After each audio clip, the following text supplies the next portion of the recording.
Last week, I pulled all of my scraps out of their hiding spots, laid them all out in one place, and then decided which ones to use and which ones to let go. This week, I'm moving on to making project plans, and I have 5 big ideas to share with you.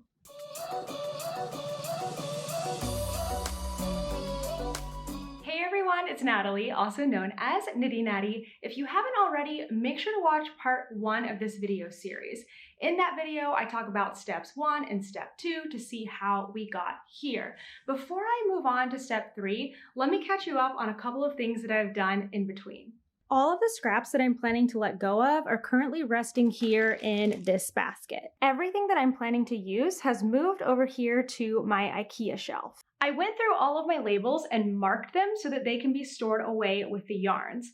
Then I'll be able to reference the photos I took with all the yarns laid out and match the labels to the color. It has been 1 full week since I got everything organized, and it's been really nice to just take the time to really look up patterns, talk with friends, and mull things over. Now I am finally ready to share with you the scrappy projects that I have in mind for 2023.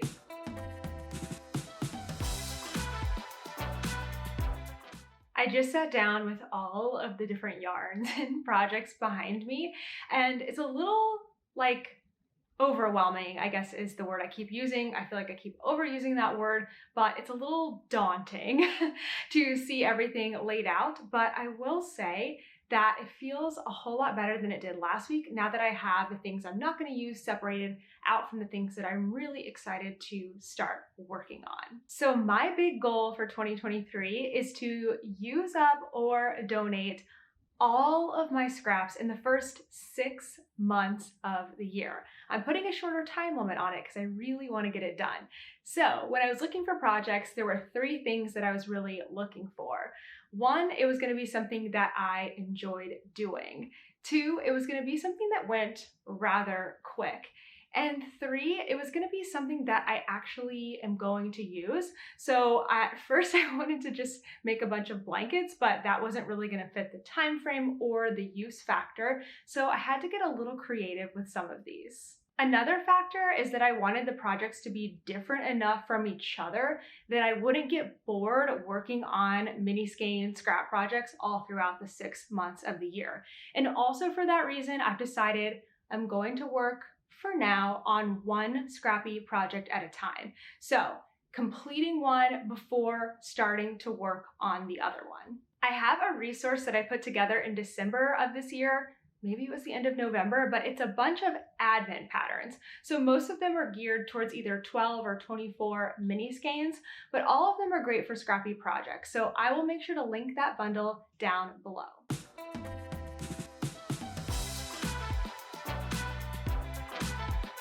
Project number 1. This project is called Granny Stripes by Lucy of Attic 24. So you already know this if you're watching the podcast or watching me on Instagram, but I actually have a scrappy project already in the works, and it is so close to being done. So I figured why not start with the project that is the closest to being finished and go ahead and get that one wrapped up first before moving on to the next thing. So this project I'm going to use, where did they go? I am going to use and have been using all of the scrap yarns from a swap that I did in 2021, I think, with the Love and Stitches membership. You can see that I've already been using a bunch of them. Every day I'm just either reaching in myself or having Kent reach in and pick a yarn randomly for me, and then I'm adding it into my blanket. Where I am right now is I have, I think, 12 stripes left to go, and then it will be complete. I'm like halfway through the 12th one. I just started today, and I've got, I think, like 9 or so balls of yarn in here. That might include the one I'm doing today. I took one of the yarns out of there that was a red that I just didn't think matched with everything else that was going into my blanket, and I added it into a different pile of things. So in order to complete the last 12 stripes, since I don't have enough from this, I have, don't worry, I have a whole bunch of stuff to choose from. In this bag, I have all of my scrap yarns, so things that didn't come as mini skein sets, advent sets, or anything like that, or that went together in a collective, like these swap yarns. All of that is in here, and it is, not that, it is full. So I'm gonna go through here and pick out a couple of my favorite yarns that maybe I have a good memory of making that project or just love the bright colors, and use it for those last 3 slots I think that I need in order to complete this blanket. There's also a chance that I'm going to finish my boxy, my lace and fade boxy, which has a nice, lovely, like pale pinky purple yarn. And if I finish that before I'm done with the blanket in 12 or so days, I will use that one as one of my colors. So this blanket is pretty well off to the races to finish up, off to the finish line rather. And I am making this my focus project for January. I've been trying to do 1 stripe per day, and since I started doing that, it wasn't the 1st of January, maybe the 2nd week of January, I have been staying on track, working every single day on this project. Sometimes I'll have to finish up a stripe in the morning, but so far, so good.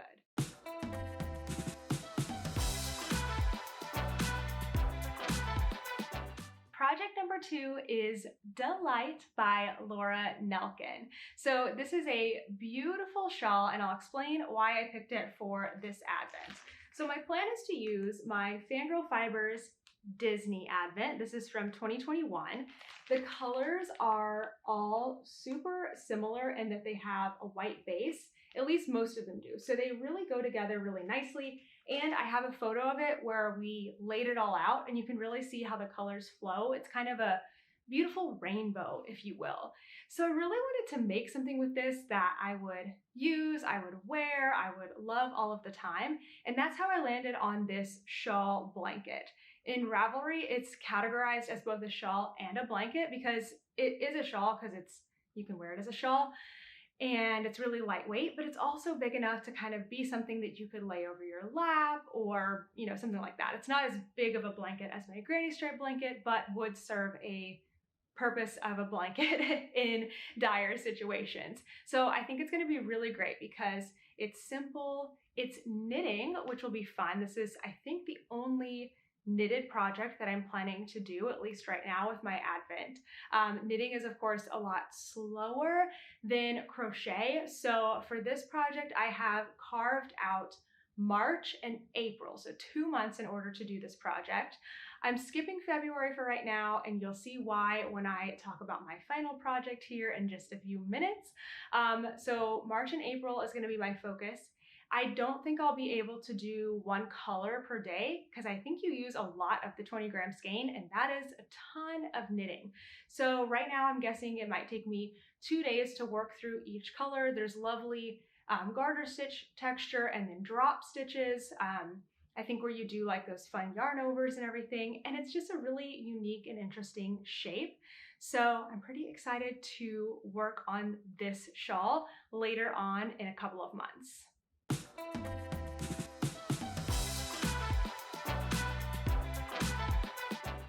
Project number 3 is the Crochet Advent Baby Blanket by Lucienne Crochet. I've moved over here because we have a special guest for this project.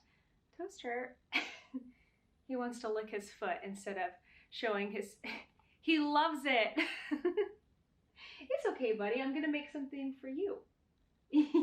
So I have been wanting to make this baby blanket since I found it when I was looking through patterns for Advent, and I wanted to make something with this, my Fangirl Fibers Pokemon Advent, which is actually a 31-day Advent. When I laid out the colors all together, I just realized how amazing they were, and I already have the Disney Advent that I think is a little more my style to make something for myself. So, because Toaster loves my big granny stripe blanket so much, I mean, he always lays on it when it's out, he loves it when I put it on top of him, he also doesn't want to be in the frame for some reason. Since he loves it so much, I thought it would be really fun to make a blanket for him.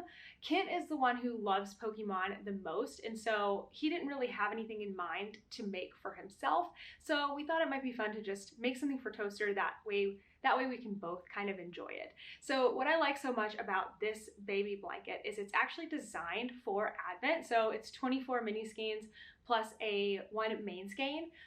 But because I have 31 colors, I'm just gonna take out that main skein that goes in between each of the colors and do my 31 colors in a row.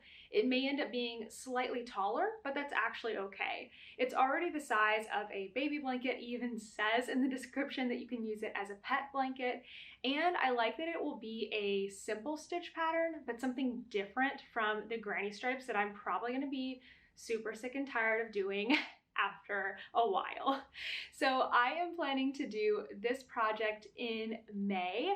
I'm thinking that I may be able to squeeze out one color per day if I can from May 1st to the 30th. That will get me almost all the way through the blanket, and then I will just have one more day to do with the 31 colors. So that's the plan for right now, and I think Toaster is going to love it.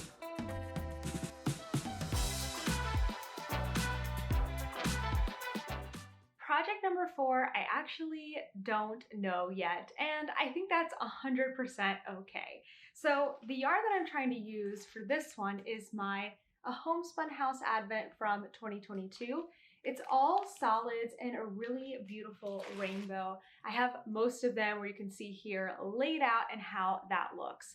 I've really been drawn to blankets for this one, blankets that are more modular and really show off each color, and blankets that are knitted. So they're gonna take a whole lot longer. So what I'm thinking for right now is that I'm not going to worry about selecting an exact project for this yarn. I'm just gonna hang on to it and think about it over the next few months. And what may end up happening is I might start the project in the first 6 months of the year, but then it will be a long-term project that I continue to work on throughout the rest of the year and maybe even beyond that. So the two projects that have really caught my eye currently are I Quilt 2 by A Little Nitty Designs and the Radvent Throw by Amba O'Brien. At one point, I also had in mind the Calico Quilt Shawl by Samantha Troya. It's really beautiful, but I don't think it's something that I would actually end up wearing, which is why I'm leaning more towards the blankets on this one. So this will stay in stash for a little while, and one day in the future, it may even depend on some of the other things that I'm working on, I'll make a decision on whether to work with this yarn, what to do with it, and where to go from here. So if you've been keeping track, project number 1 is going to use up some of my scraps. Projects 2, 3, and 4 are going to take care of those 3 full Advents that I still had in stash. And that takes care of everything that I was keeping. However, there is still one more Scrappy project that has been in hiding.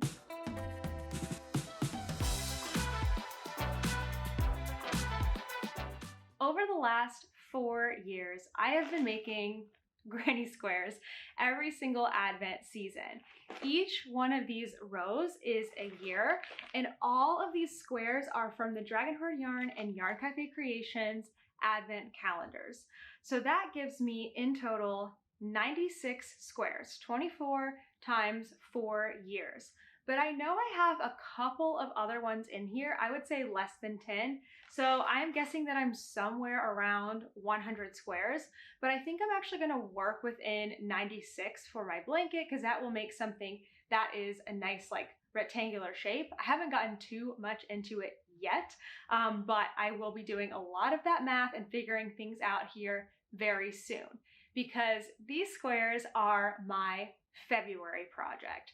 In the Love and Stitches membership, we are doing a Learn Something New make-along in February, where the goal is to learn a new technique, use a new yarn, learn a new pattern. And so my goal is to learn how to do a join as you go granny square blanket. So I've got all the squares made and ready. I just need to learn the technique where you basically, I've looked it up before, like a long time ago, but you basically work around, I think, most of the square or two sides of the square, and then you like join the next one. I don't really know yet. I need to figure that out. But I did make some decisions as I was planning this out to figure out where I want to go next, especially since February is coming up very, very soon. And I want to get started on this blanket just as soon as I finish this one here. So I don't want to wait any longer to work on it, even though I was really tempted actually to start on my pretty Fangirl Fibers Disney. Not that these aren't pretty, I've seen them before, I've already worked them. So I knew that if I didn't start on this project early on in my goal for working through my scraps, that I would never get it done. I've got my computer now because I need to look at the notes that I took earlier when I was figuring this out. So I want to join all these squares together with a neutral color that's really gonna let the squares themselves stand out. And whenever I think of solids, I always think of Moonglow Yarn Company. I actually made this beautiful sweater with Moonglow Advent, a Moonglow Advent from last year. And I held a neutral yarn, and that neutral is called Cottonwood Breeze. So I pulled this out today so I could kind of do like a comparison, like would this be a good color? These squares seem to be like darker and richer, whereas these tend to go lighter. So as I plan out the entire thing, I think I'm gonna spread things out and like try to balance things. I do believe that these are all in order of when, like as I opened them, I crocheted them, I stacked them, but I couldn't tell you what year each stack is. I have no clue. So we're just gonna mix things up. At this point, I don't care, it doesn't matter to me. So when I was talking to Whitney of Moonglow, I needed to figure out how many skeins of yarn to order. So this is what I did. Gonna need a sample granny square for this one. So this granny square pattern is just a simple basic granny square, but I did write up a free pattern for it, and I also have a full tutorial on my YouTube channel. So all of that is linked down below. If you are wanting to like see how to make a granny square that is this size. So I first weighed these, and these are, I believe, you know what? I didn't actually weigh it today. I did it off of memory. So maybe I need to redo this, but I believe these are 8 grams. So 8 grams is what I'm working with, and I need to figure out how many grams am I gonna need to do all of the connecting bits. So I used what I knew. I figured out how many little clusters are in this entire granny square. So it starts out with 4, and each row adds 4 more. So it's 4, 8, 12, 16, all the way up to, looking at my notes, 28 on the outside.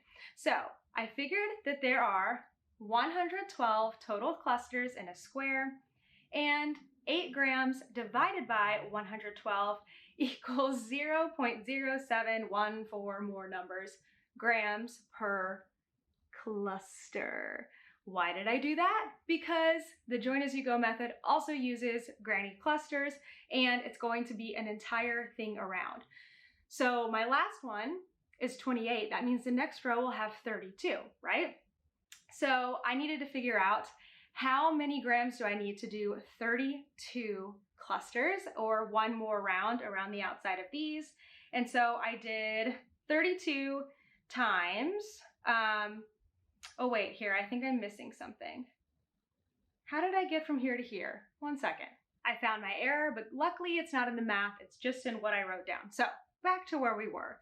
Each cluster is going to take me approximately 0.0714 grams. So I needed to figure out how many grams are going to be in one round of 32 clusters. 32 times that decimal point gave me 2.28 grams. So my best guess is that each square is going to take about 2.28 grams of yarn as I'm attaching it. And I have around 96 squares, so 96 times 2.28 gave me 219 grams approximately. Now, I didn't want to just go off of that, so I gave myself a 30% buffer, so I multiplied by 1.3, and that gave me 285 grams, which at another 15 grams of buffer, so around 300 grams, is 3 full skeins of yarn. So that's what I ordered. I ordered 3 skeins of Cottonwood Breeze to connect my blanket. Now, I also want to do a border, and I am thinking that it would be really fun to do a beautiful pink. I'm kind of thinking, these are looking very red in the camera, but something very nice and pink, like either this one or this one. It already looks good with the Cottonwood Breeze, so there'd be a Cottonwood Breeze like thin row all the way around, and then maybe I'll do a few rounds of the pink. So I haven't decided on that one yet. It will be a little while before I'm ready to add a border to this blanket, but I'm feeling really good about the plans that I have rolling into place for right now. Am I delusional in thinking that I could actually connect all of these squares in the month of February? Possibly. But right now, this is going to be my goal in February. As soon as I'm done with that blanket there, and as soon as I get my yarn, I am going to get started on learning how to do join as you go, getting this blanket going, and from there I'll have better information on how long it actually takes to join up each square, and I can give a better estimate on how long it's going to take me. If it's going to take me a whole lot longer, it's okay. I can still start it in February and continue on. And of course, I'll keep you updated in the weekly podcast. Okay, that rounds up all of my Scrappy project plans. Let me set these down. From January to May, my goal is to eliminate scraps in the first 6 months of the year. 5 projects, 5 months, and I have 1 month of buffer time. So I really like how the plans are looking right now. I do have one more thing I want to share with you about scrappy making, but that will be in part 3 of this series. It's going to be sort of a life cycle of yarn from project to scrappy project to maybe dividing it up and donating it. I want to include all sorts of ideas of things that you can do with your leftover yarn that doesn't just include using it in a scrappy project. I'd also love to invite you to join me for Scrap Free 2023. This is not an official make-along or anything. You can just use the hashtag, tag me on Instagram if you're working on it, or just share with me in the comments what you're doing to use scraps this year.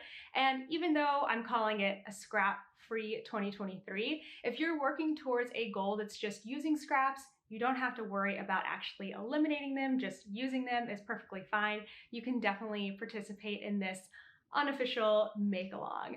That's it for now. I'll see you next week with more ideas on how you can use your scrap yarn. Thanks so much for watching, and I'll see you in the next one. Bye!